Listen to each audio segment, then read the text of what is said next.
আগামী 10 জুলাই রানাঘাট দক্ষিণ বিধানসভা কেন্দ্রে উপনির্বাচন। এই নির্বাচনকে কেন্দ্র করে শুক্রবার মনোনয়নপত্র দাখিল করলেন রানাঘাট দক্ষিণ বিধানসভা কেন্দ্রের বিজেপি প্রার্থী মনোজ কুমার বিশ্বাস। দলীয় নেতাকর্মী সমর্থকদের সঙ্গে নিয়ে শোভাযাত্রা করে মনোনয়নপত্র দাখিল করেন তিনি।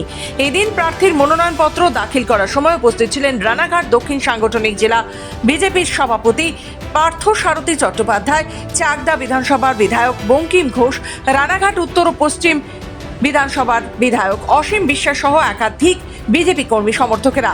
এদিন সাংবাদিকদের মুখোমুখি হয়ে বিজেপি প্রার্থী মনোজ কুমার বিশ্বাস বলেন, রানাঘাটের এই কেন্দ্র বিজেপির উর্বর ক্ষেত্র। এই এলাকার মানুষ বিজেপিকে চায়, তা প্রমাণিত হয়ে গিয়েছে। আগামী 10 জুলাই উপনির্বাচনে বিজেপি বিপুল ভোটে জয়ী হবে।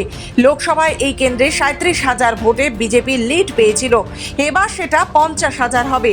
ফলে জয়ের ব্যবধান বাড়ানোই আমাদের মূল লক্ষ্য। তিনি আবার পরাজিত হবেন। তার যদি ন্যূনতম লজ্জাবোধ থাকতো তাহলে তিনি দাঁড়াতেন না। আর তৃণমূল কেন তাকে দাঁড় করাচ্ছে বারে বারে? হয়তো তাদের কাছে কোনো প্রার্থী নেই, অল্টারনেট নেই, অথবা গোষ্ঠী দ্বন্দ্বে বিদীর্ণ তৃণমূল। যাক, তাদের কাজ তারা করবে। আমরা জয়লাভ করব 100%, বারবার সেটা প্রমাণিত। আবার এই বিধানসভার মানুষ 50,000-এর অধিক ভোটে আমাদের জয়ী করে সেটা প্রমাণ করবে। জানা গেছে, এবার লোকসভা ভোটে হেরে যাওয়ার পরেও তৃণমূল নেত্রী মমতা বন্দ্যোপাধ্যায় মুকুটমণি অধিকারীকেই রানাঘাট দক্ষিণ বিধানসভা কেন্দ্র থেকে উপনির্বাচনে প্রার্থী করেছেন। কিন্তু লোকসভার মতো দলের মধ্যে মতানৈক্য, ঠান্ডা লড়াই মুকুটের জয়ের ক্ষেত্রে এবারও বাধা হয়ে দাঁড়াবে কিনা তা নিয়ে দলের অন্দরে শুরু হয়েছে চর্চা।